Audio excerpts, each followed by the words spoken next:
ঝাড়খণ্ডে মাওবাদী হামলা, চক্রধরপুরে নাশকতার ছক, রেল লাইন উড়িয়ে দিল মাওবাদীরা। রাজু প্রতিনিধি আমার সঙ্গে রয়েছেন। রাজু, কোথায় এই ঘটনা, কোথায় ঘটেছে এবং কি পরিস্থিতি তারপর?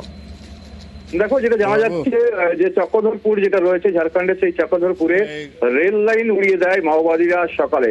আর আপ লাইনের ট্রেন চলাচল কিছুটা ব্যাহত হয়েছে এবং বন্ধ রয়েছে। সেক্ষেত্রে রেল কর্তৃপক্ষ গোটা বিষয়ে তদন্ত করে দেখছেন। অপরদিকে ঝাড়খণ্ড পুলিশ গোটা বিষয়ে তদন্ত করছেন এবং সেই এলাকায় ইতিমধ্যে যৌথ বাহিনীকে নিয়ে তল্লাশি শুরু হয়েছে। কারণ কে বা কারা এই নাশকতা করেছে, একদিকে যেমন মনে করা হচ্ছে যে মাওবাদীরা এই নাশকতা করেছে, এমনটাই জানা যাচ্ছে।